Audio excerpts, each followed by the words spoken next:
Canada takes home the win at the Four Nations. After all the controversy, after all the hoopla, we had to celebrate and poke some fun at our American neighbors. So we have a few new pieces in the store, celebrating some Canadian pride, sending a couple jabs to our neighbors, and ripping on some legends. If you want to celebrate this win as well, check out our web store at sticktalkhockey.square.site to buy some Canadian pride. Let's get into the episode. It's not even that I don't like Mike Smith. Yeah. It's just that I hated how much he got compared to other goalies I deeply respected because it pissed me off. Yeah. Anytime he'd put up like back-to-back 930s or a shutout. Yeah, I know. Everyone's like, oh my God, Mike Smith's the most elite goalie ever. I don't know why you're not trading for him. This guy's crazy.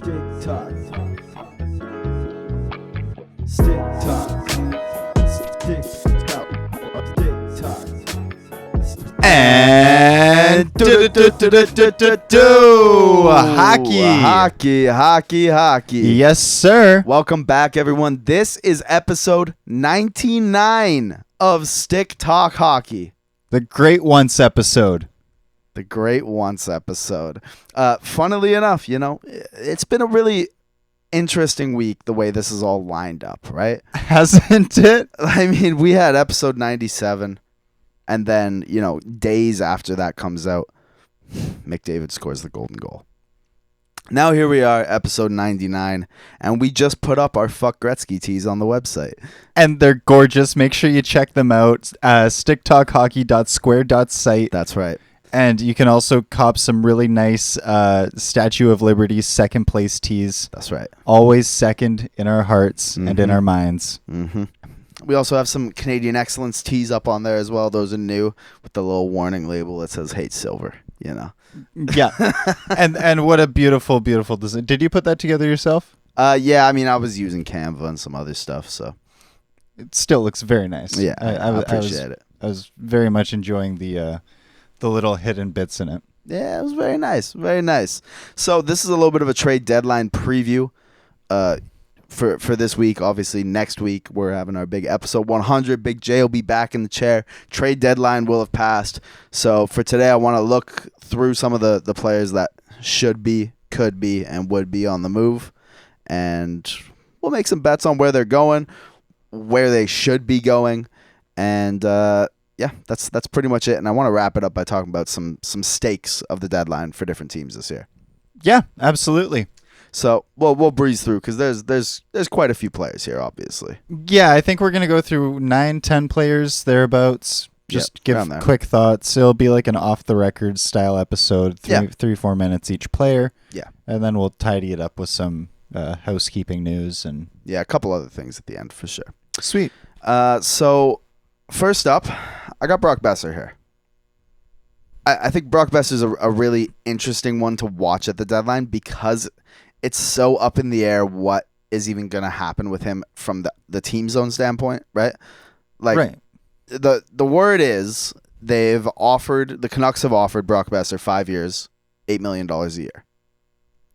Okay. And the Boeser's camp has rejected that. Interesting. It is certainly interesting. LA's reported to want in on him. I'm sure pretty much every contender does. Yeah. It's hard to imagine a team that doesn't want him, but I imagine that the team that gets him will be the team that he also wants to stay with long term. Does he have a no trade of any sort? He has no trade protection at all. Oh, interesting. So okay. They can send him wherever they want him to go. But he is UFA after this year. He is a pending UFA, yes. Okay. So it's a really interesting one just at the beginning with the Canucks in general because it's kind of a signifier of where they want to go, I suppose. Like, you're in a playoff spot, so it's a little bit hard to sell. But at the same time, like, you suck. And the West is just a powerhouse this year. Yeah, and more... Yes. And, but more importantly, I think, too, the Canucks can't score at all. And your goalie is back on IR. So, I mean, losing a scoring winger then is tough to swallow when you don't really have any other scoring. And that's not even a this year thing, but over the next few years. Yeah, I mean, that's a valid concern. On the other face of the coin, not to, just be contrarian, but if they're not scoring, like, you may as well get something for them if they're not, like, providing value on the team, right? Like, yeah.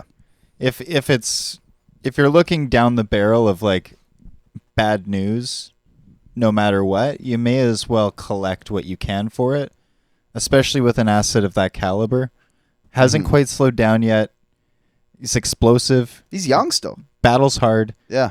Like, I mean, he scores big goals, too. Yeah, and I know that we're speculating about him slowing down in the future contract, but if you're buying him right now, that doesn't matter. That's fine. And even if you're extending him, like, honestly, like, even if he's getting 8 years, an 8-year deal, he's only, he's like 27 right now, I think, maybe 28.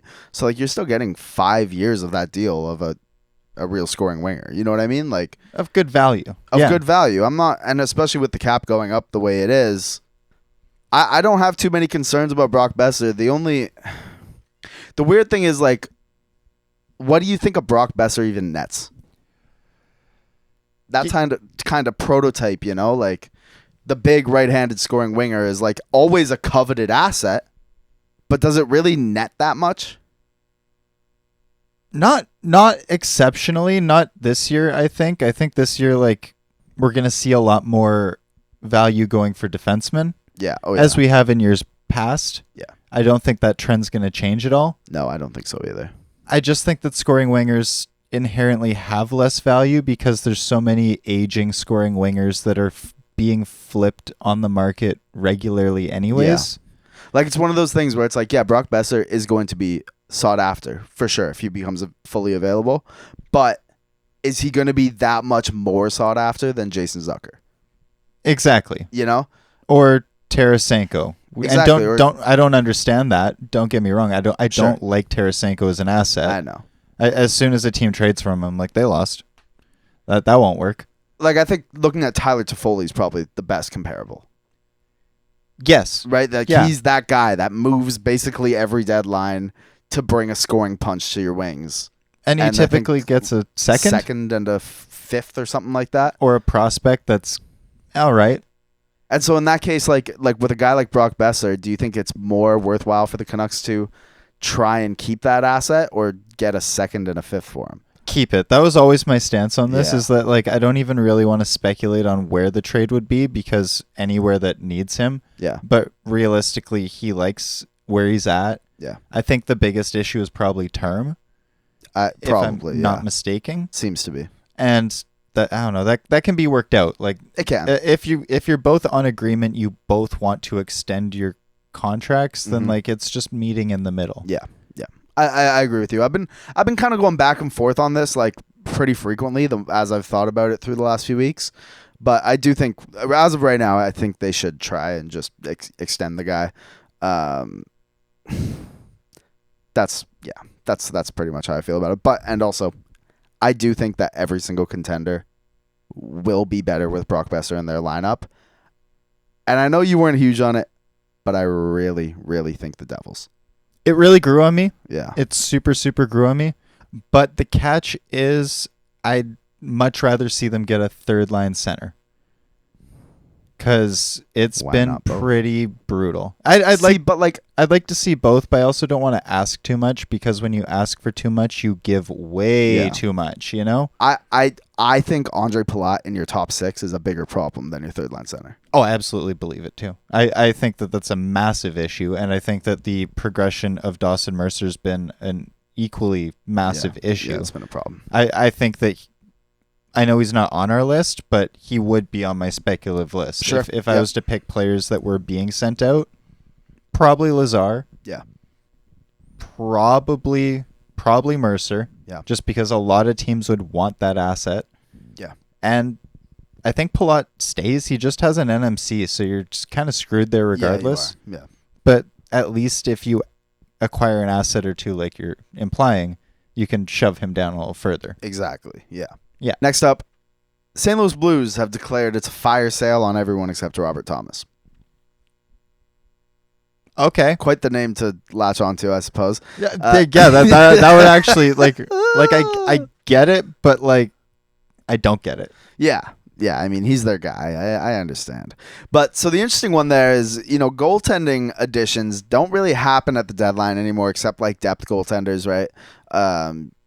Like you'll see those moves where it's like, okay, we'll add an extra third stringer that can be depth if someone goes down type of thing. But we don't really see big name deadline additions anymore. But after that performance at the Four Nations, is Jordan Binnington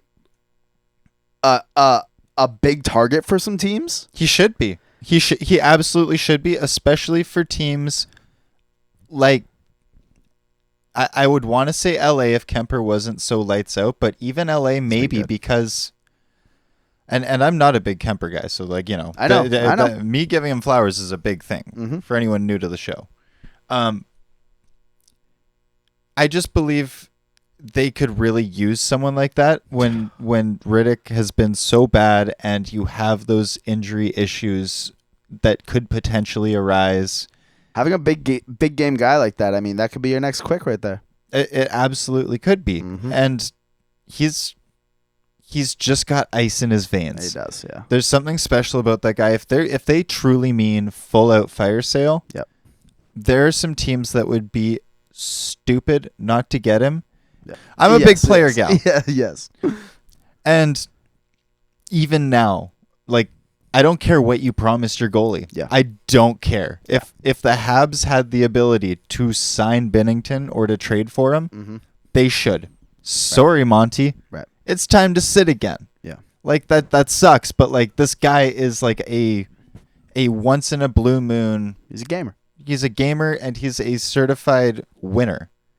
Yeah. Looks like the Oilers and the Hurricanes have shown a lot of interest. The Hurricanes is like, another LA kind of team. Doesn't shock. Well, actually, that kind of shocks me because they are so solid. Their goaltending situation has been pretty fine. Yeah, between Mr. Kochetkov and Mr. Anderson, I think they're both pretty.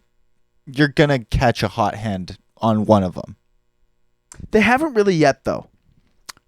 No. Like, neither of them have failed them in the playoffs, don't get me wrong, but neither of them have won them. Yeah. Yes. Detroit, the other team that has apparently shown interest.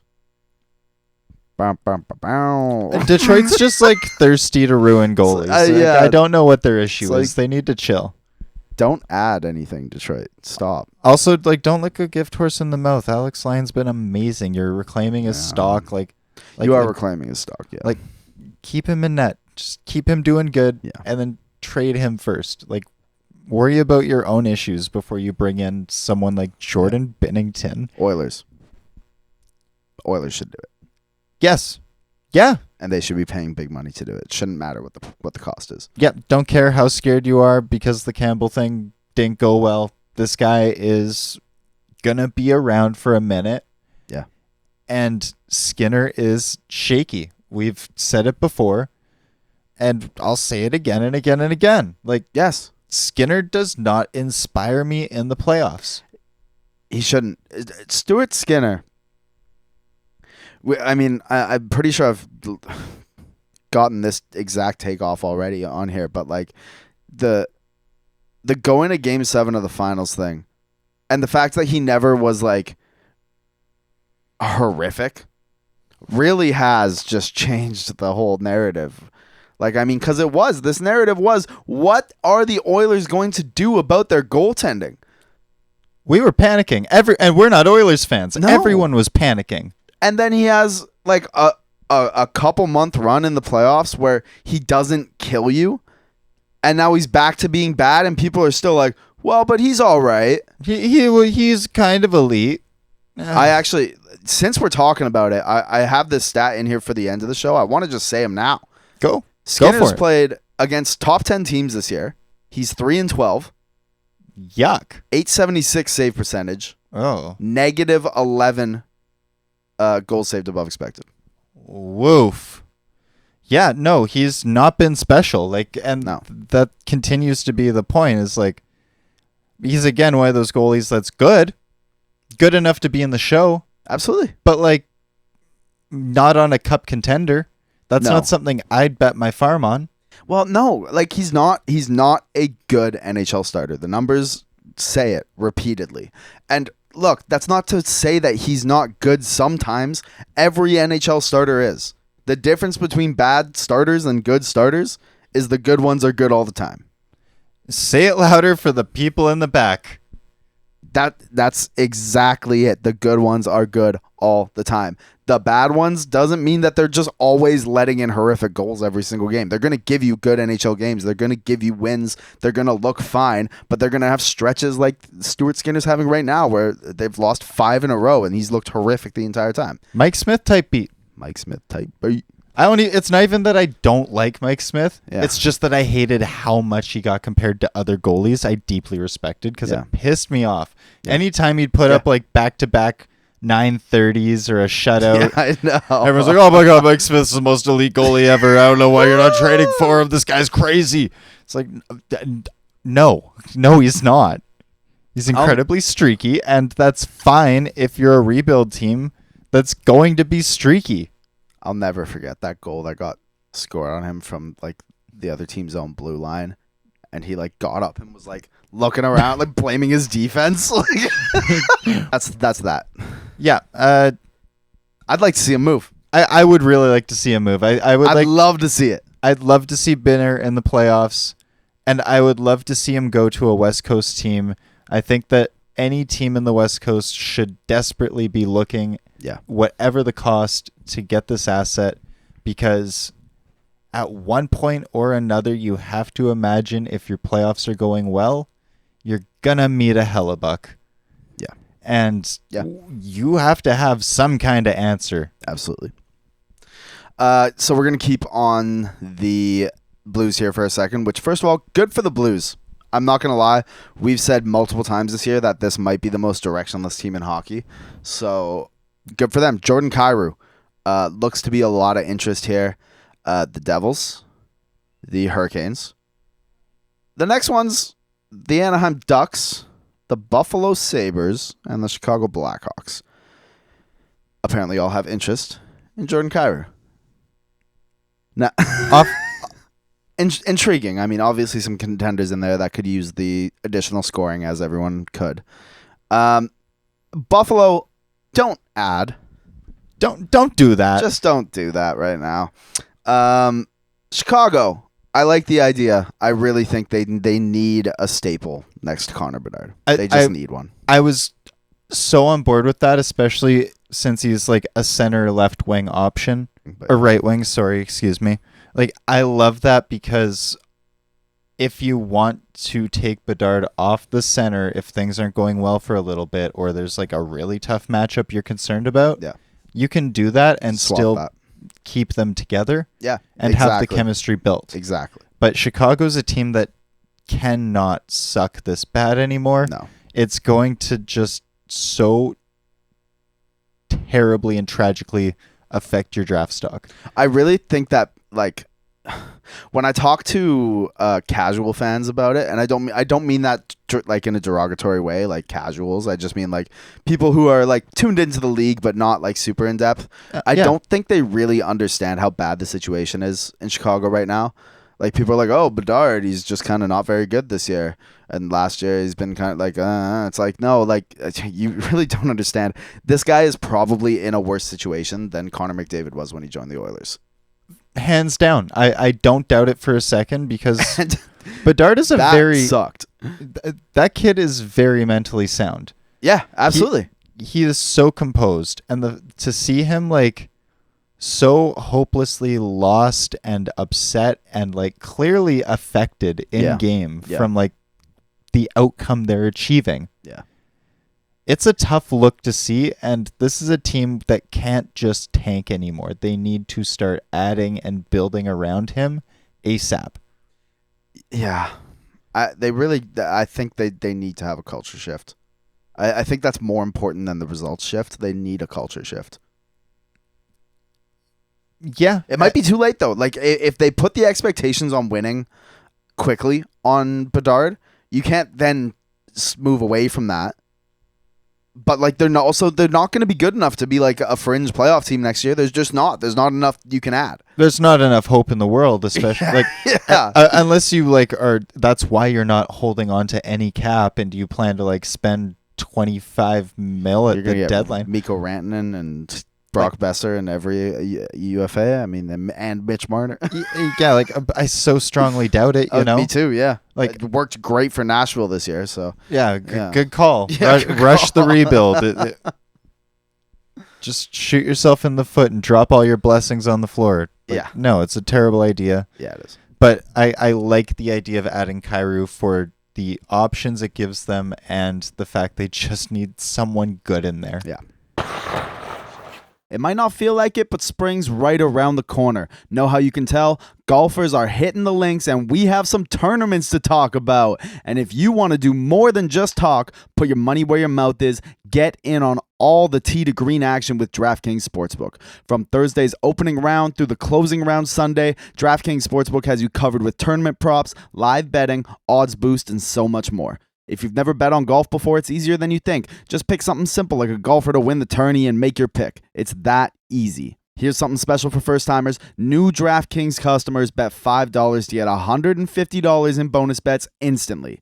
Download the DraftKings Sportsbook app and use code THPN. That's code THPN for new customers to get $150 in bonus bets when you bet just $5. Only on DraftKings. The crown is yours. Gambling problem? Call 1-800-GAMBLER. In New York, call 877-8-HOPE-NY or text HOPE-NY 467-369. In Connecticut, help is available for problem gambling. Call 888-789-7777 or visit ccpg.org. Please play responsibly. On behalf of Boot Hill Casino and Resort in Kansas, 21 and over. Age and eligibility varies by jurisdiction. Void in New Hampshire, Oregon, and Ontario. Bonus bets expire 168 hours after issuance. For additional terms and responsible gaming resources, see dkng.co/ftball. NFL Plus premium offer available only to new and former NFL Plus subscribers. Additional NFL Plus premium terms at nfl.com/terms. And the last one there, the Ducks. I mean, the Ducks, I actually am less down on them adding than I was before. But only if it's like a piece with some term or that they think they can fully extend. Because like they've looked pretty good the last, 2 months now. They've looked really good. I don't want to see the Ducks add until they figure out their coaching situation. Yeah. I get that management likes him, and I get that right now things are going good, so it's not that much of an issue. Sure. But when so many players have been like vocal about this guy being like a Nimrod, for lack of a better word, just like a total idiot. That's the word, all right. Like, it's hard for me to want them to add more and be like, that'll solve your problems. Like, yeah, there's no way that if you're struggling so deeply to get top tier scoring out of players like Trevor Zegras, Mason McTavish, Troy Terry, who is a former all-star player. Yeah. I just don't understand how you think that adding something else into the equation is going to make a difference. No. Because there's only one puck on the ice. There is indeed. And you clearly don't know how to manage it already. Indeed. So, nah. I love the Devils as an ad, too. I do as well. I think that'd be a great ad. Again, same points. Center, left wing, they need flexibility, and they need speed and young talent. And they need Andre Palat out of their top six. God, yes. Last up on St. Louis, Braden Shen. Looks like Maple Leafs are weighing that one. So that'd be my first pick. Yeah, I got no problem with that. That's a Leafs cut player through and through. Yeah, 100% it is. I don't think we even have to touch this one that much more. Like, that's really, yeah. I Leafs are Nashville. Boom, done. Yeah, because Nashville's dumb enough to keep Nashville's on fire sale mode too. Yeah, there you go. And like, is he not a Nashville type player? Yeah, he totally Big, is. Strong. Yeah, relies on a strong system. Yeah. I mean, not that Nashville has one, but they love those players, so. Wah. Which is probably why things aren't going great either. Yeah. Going from Braden to a Brandon next. We're going to Brandon Tanev. Getting a lot of interest from a lot of contenders per Darren Dreger. As he should be. And that makes a lot of sense. So I'm going to go out on a limb here and say that is the type of ad that cup-winning teams make. Winnipeg. Oh, I like that. They need to add. Yeah. I've been thinking it, but like for the longest time, I haven't been able to think of what. I agree, though. I mean, like, I think Winnipeg's a fantastic idea. Yeah. I really do. Like, because Winnipeg doesn't need scoring, and a lot of teams do. But Brandon Tanev is not going to bring you a ton of scoring. What he is going to bring you is a ton of energy, a lot of speed, and heavy minutes. Like he plays a good forechecking game. He's going to win battles, and he brings a lot of speed, which is what really, if you put him around talented players, it pays off. Absolutely. And Winnipeg has a lot of those talented players. And a little bit of some slow-ass players in their bottom six. Exactly. They could definitely use a little bit more speed on that line. Exactly. I would like to see them add a defenseman, though. Probably. I would as well. I definitely would as well. But I cannot shake this feeling of, like, we were looking at some of the past Stanley Cup winners, and we'll do this after the deadline. We have a whole segment on it. But we were looking at some of the past Cup winners and what they had added at the deadline. And it just seems like Brandon Tanev is the type of ad that goes to a team that wins the Cup. I don't know why. You're not wrong. I'm not even going to debate you on that because it is. It's just the gritty third, fourth line guys that shake up the play when you think it's the most dead and just create a scoring opportunity out of thin air. Chaos in the playoffs. Yeah, absolutely. That's what you need. You need, because the playoffs is nothing but garbage goals, typically. Yeah. That's really about it. I also had Yanni Gourde on here. Another, just, sticking with Seattle. Another guy that's just like a playoff deadline ad. That's more of a straightforward ad for most teams. Just kind of pick them up, plop them in your bottom six kind of thing. Utah. Yeah. Utah should be getting ready to add. They're right about there. They could use a little bit more of a veteran presence. They have a very young forward group. They do. Utah they're so much fun to watch. I really, really like that team. If you had told me going into this year that my two favorite teams to watch would be the Washington Capitals and the Utah Hockey Club, could you imagine? I wouldn't believe you. I would not. Laughed you out of this room. Absolutely. And that's real. That is where I'm at right now. Those two teams I'm turning on every time they're on. You can't not. It's ridiculous. OV Watch is in full effect. 12 away for the Great Eight. It's no longer if he'll break the record, but when, and will he clip 1,000? It's when this season at this point. I'm so thrilled. We have to really, really take a step back and appreciate that. Like, Alexander Ovechkin at 38 years old is 6th in league scoring in a season where he broke his leg. Wow. It's greatness.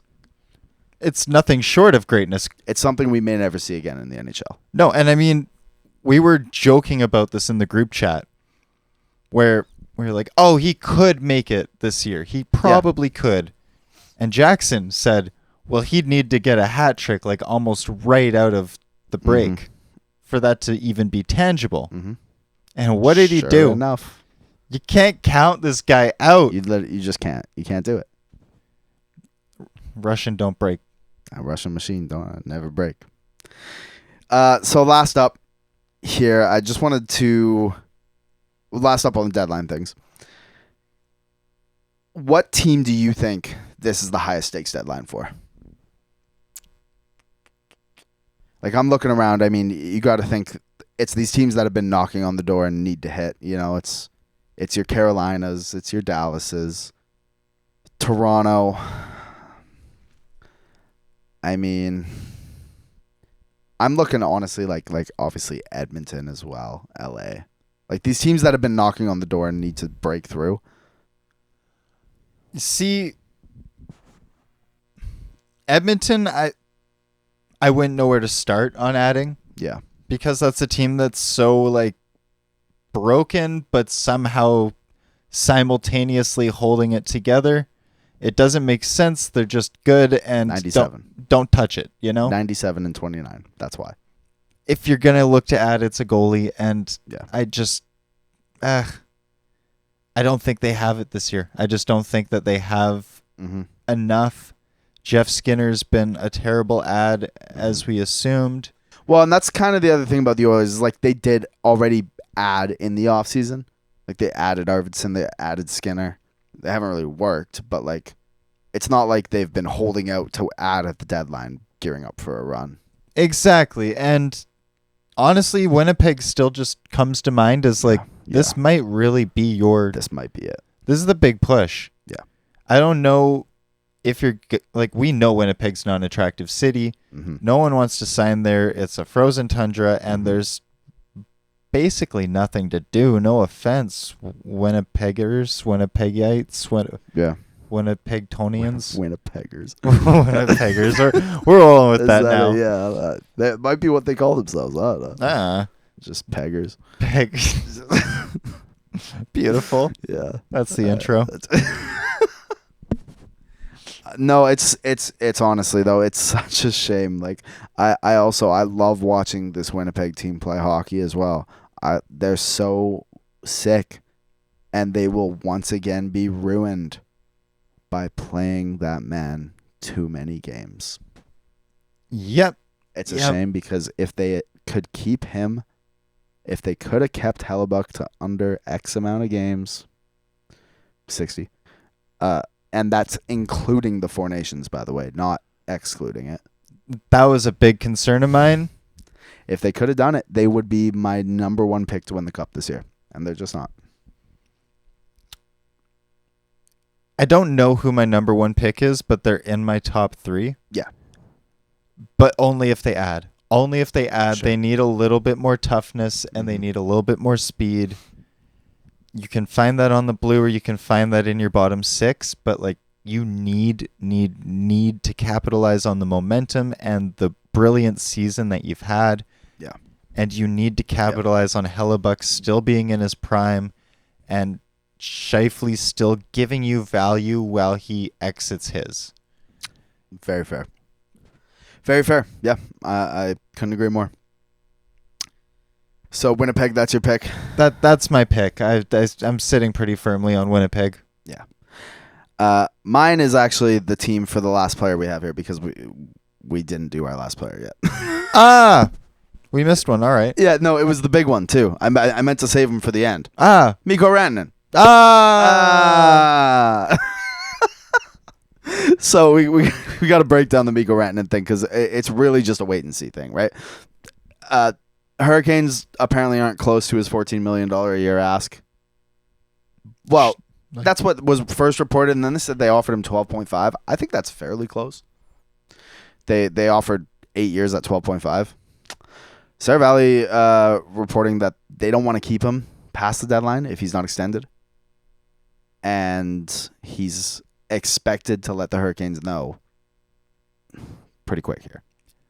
So we may see the double trade, which would be spectacular. That's pretty sick stuff. That would be really, really crazy.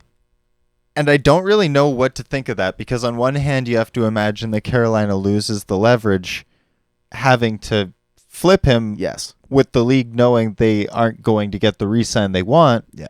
But at the same time, you have to imagine that Carolina can ask for what they paid for plus because if you want them, pay for them or don't. And like he is that good. He is that good. You have to justify it. But now you have like this added fear from teams of like, okay, well now he already went to one team and didn't sign. Is he going to come to ours and not want to sign as well? Rough. Wouldn't concern me as long as I'm a team that wins. Yeah. Right? But if I'm Chicago, who's looking to add living, breathing bodies, that's not a guy that I would be like looking for at all. I know that they've been big in the market for him. They've been kicking on the tires. They want to start a go beside Bedard. Yeah. Don't see it and don't want it. No. You need RFAs. You need players that you can keep controlled at least for 3 to 4 years. They're saying that the Drager is saying that the Leafs think Mikko Rantanen could be a Mitch Marner replacement. See, that's crazy. Yeah. That's asinine. I saw that too, and it bugged the hell out of me because you already have enough problems making ends meet. Yeah. By paying what you pay for your top 6. That's been an established issue, and you're not going to keep lucking into like goalies in their early years. Yeah. It's just not feasible for you to keep rolling into these guys and keep lucking out. Like I agree. But I do think that the Toronto overpaying the Big Four is a product of the time. I really think that all 4 of those contracts coming in right before and as the cap froze over COVID is what completely held them. And I just think we're not in that world anymore. And Marner is coming off the books, but Tavares is coming off the books. He's going to be making much less on that next contract. Better believe it. Like, I just don't think they're going to... I don't think they have to live in this fear of overpaying their top-end guys the way that because of how bad it handcuffed them earlier. And we do know that the cap is going up. Like, it's confirmed. It is confirmed, and it's probably going to be multiple years. Yeah. And I do think like you need those guys to win a cup. I'm just concerned that they should be focusing more on their aging and inexperienced blue line. Yeah. That's fair. Especially now Chris Tanev down. Like we talk about it all the time. It's just that you can't bank on outscoring your opponent in the playoffs.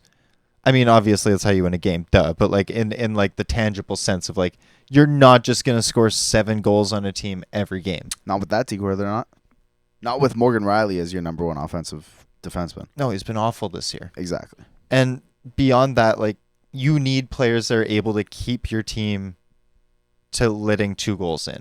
Yeah. You can't have more than 3 goals scored against you regularly to excel in the playoffs long term. It's just not feasible.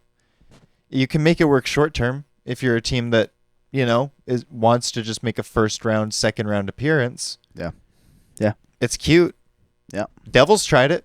Sure. Didn't go great. No. Because the scoring dries up eventually. Yeah. You meet those teams that are too disciplined, and then you have to play the chess match. And when you don't have the tools to play the chess match, you're done. Mm-hmm. You're not wrong. I would much rather see them add a Jason Zucker, the secret sauce, Jason Zucker, and some qualified D-men the same way the Devils did in the offseason. Yeah. Got no problems with that. No qualms. What are we at on time there? Can you see that? 54. Okay, that's the end of this episode. Yeah, we're kind of dallying around, and there's some stuff I have to cut. So yeah, we're at probably a crisp 45. I am the cutter. Oh no, you're the cutter this week. Yeah. I still owe you an episode because. That's right. Okay, well, so yeah, that's it. That's our trade deadline preview right there. That's all the stuff we're looking out for. I mean, obviously, if other things happen, and I can't wait for it. We will be here to record our next episode the day of the trade deadline, right after it ends. Should be fantastic. We'll have Big J back. It's episode 100. Oh, I'm genuinely so excited. That had to sink in for a second. We're gonna have to do something special. Oh yeah, we got some stuff up the sleeve.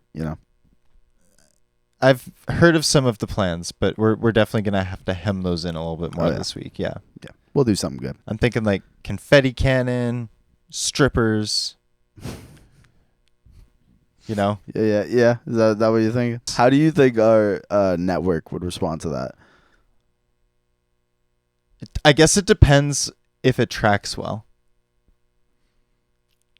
You'll have to find out next week. I'm very quickly learning in this podcast space you could get away with almost everything as long as your audience keeps watching. That's right. Yeah. As always, I am your host, Tico. This is my co-host. I'm yours, Trilly. Keep your dang head up. Keep your head up. Boom. Stick talk. Stick talk. Stick talk. Stick talk. Stick talk. Stick talk. Stick talk. Stick talk.